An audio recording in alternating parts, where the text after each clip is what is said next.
Assalamualaikum guys, selamat datang ke video kali ini. Hari ni aku nak sembang-sembang santai sikit lah tentang apa yang menarik tentang Google Pixel 7 dengan Google Pixel 7 Pro. Sebab adalah beberapa feature baru yang baru tak apa baru sangat lah. So jom kita masuk dalam video ni.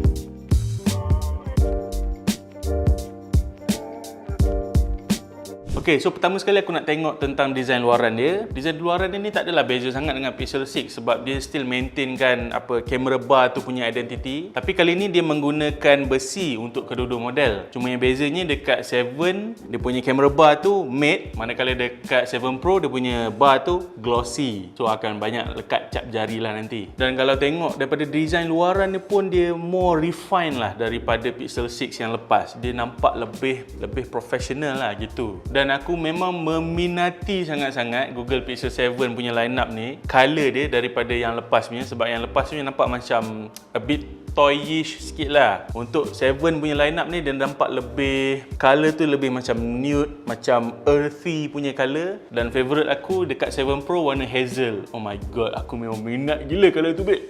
Dan bezanya 7 dengan 7 Pro punya screen ni, 7 dia punya screen dah flat, manakala 7 Pro ni dia ada slight curve sikit lah, tapi far less curve-nya daripada yang 6 Pro yang lepas. Berkenaan spek aku pun tak nak cakap banyak, nanti video pun jadi bosan. So aku letak je spek dekat screen ni. Kalau korang rasa nak baca, korang boleh pause. Tapi secara ringkasnya, 7 Pro ada bateri yang lebih besar, ada RAM yang lebih besar. Dekat bahagian screen tu, 7 Pro punya screen ni resolution 2K dan juga refresh rate 120Hz LTPO screen. Manakala untuk 7 pula dia punya resolution Full HD Plus dan juga refresh rate up to 90Hz. Dan juga untuk 7 Pro pun dia ada kamera setup yang lebih sikit lah. Sekejap lagi kita cerita dengan lebih mendalam. Untuk CPU, Google Pixel 7 ni menggunakan Google On Chip iaitu Google Tensor G2, di mana G2 ni dikhabarkan 60% lebih laju daripada G1 dari segi lebih-lebih lagi dalam machine learning lah. Sebab Google punya phone ni memang everything AI, machine learning semua kan. Dan juga akan memberikan 20% less power consumption. Jadi dia punya performance up, battery usage dia down.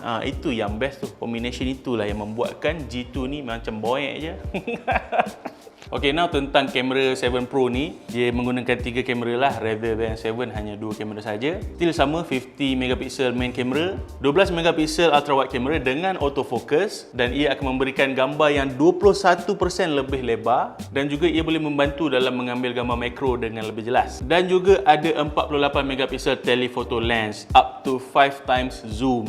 Dan kalau aku nak terangkan kat korang ni dengan cara yang paling ringkas, dia punya transition daripada 5 times zoom ke atas tu, dia akan nampak lebih smooth kan. Sebab biasanya kalau kita nak zoom gambar dengan lebih jauh, kejap lagi dia akan nampak tiba-tiba nampak pecah kan. Jadi untuk Pixel 7 ni dia akan nampak less ketara lah benda tu, which is a good thing for us lah kan. So bila zoom jauh tu tak adalah nampak pecah sangat. Dia still akan maintain lah dia punya sharpness tu, tak adalah nampak pecah sangat kan. So itu basically apa yang Google Pixel 7 dan 7 Pro tawarkan lah. Just a normal thing. Tapi ada beberapa ciri baru yang menarik. Ini yang nak sembang dekat korang ni. First kali adalah Face Unlock. Okay, benda ni bukannya benda yang barulah sebab ramai dah kompetitor semua dah gunakan Face Unlock. Tapi kita pun tahu kan, dunia phone ni semua copy je each other kan. Tak ada pun yang original sangat pun, semua copy. So kedatangan Face Unlock dalam Google Pixel 7 ni, walaupun dia bukan benda baru, tapi dia benda yang best untuk pengguna-pengguna Pixel. Akhirnya korang dapat juga Face Unlock. Cuma aku tak tahulah dia punya Face Unlock tu boleh digunakan untuk nak buat bayaran ke kan, maybe nak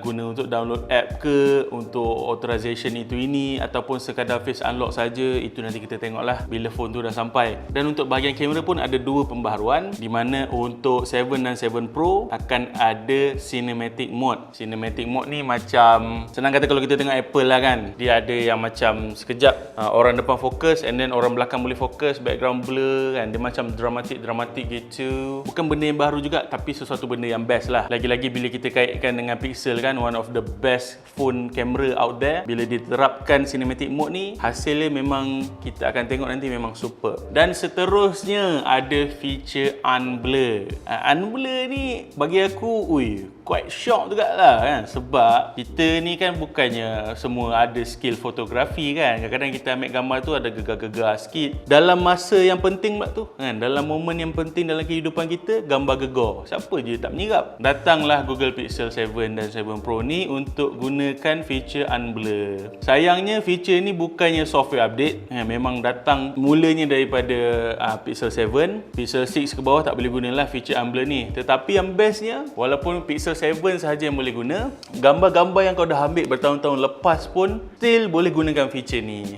So tak ada masalah hanya phone Pixel 7 ambil gambar tu je yang boleh edit. Tak. Gambar-gambar sebelum ni pun boleh buat unblur juga, which is itu memang feature yang aku impress gila lah. Dan aku harap feature ni boleh diterapkan jugalah kepada semua phone, sebab benda ni bagi kebaikan kan kepada kita. Terkadang momen-momen penting yang diambil tu gambar blur, kita boleh unblur balik. Nampaklah tajam sikit muka tu, betullah dia unblur. Selain daripada tu ada juga audio transcribe message kot. Ini dia hanya boleh digunakan dalam Google Messaging app, di mana bila orang hantar voice note dengan kau, and maybe kau dekat public ke mana-mana kau nak dengar payah kan, kau boleh translate kan apa yang dia cakap tu dalam bentuk teks, so kau boleh baca nantilah. Tapi benda ni aku tak sure lah hanya dalam English saja ataupun selected language kan, sebab biasanya bahasa Melayu ni dianaktiri kan. So mungkinlah feature tu tak berguna sangat lah untuk kita orang Melayu, dan mungkin dia akan diupdate ke apa nanti, aku pun tak sure. So selagi benda ni tak menggunakan bahasa kita, dia macam kurang function sikit lah kan. But still benda tu berguna, cuma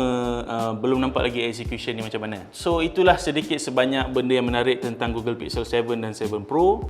Untuk price point, Google Pixel 7 ni bermula dari $599 USD, iaitu dalam sekitar kasarnya dalam 2,800-2,900 lah. Manakala untuk 7 Pro ni starting dia USD 899, dalam sekitar kasar-kasar 4,200 macam tu lah. Kalau tengok perbezaan harga tu banyak tu, dekat 1,400 juga kan. Tapi adakah gap di antara 7 dengan 7 Pro tu relevan untuk gap harga macam tu? Kita pun tunggu dululah kan. Sebab biasanya dalam Wiser ni Afiq dia menggemari Pixel kan. So maybe tak tahulah nanti dia terracun ke nak beli Pixel 7, dan mungkin aku boleh curi phone dia, guna je dalam masa seminggu, nanti aku boleh buat review. So itu saja untuk video kita pada kali ini. InsyaAllah kalau ada masa lagi kita buat video akan datang. Kalau korang ada suggestion topik nak aku sembang pasal apa, korang tulislah dalam komen kat bawah. Sebab kadang-kadang aku ni otak kosong juga, tak tahu nak buat apa kan. Aku perlukan suggestion topik daripada korang. Okay, so kita engage sikit sama dengan kita kan. Apa ni? Itu saja, insyaAllah. Take care guys. Bye bye. Assalamualaikum.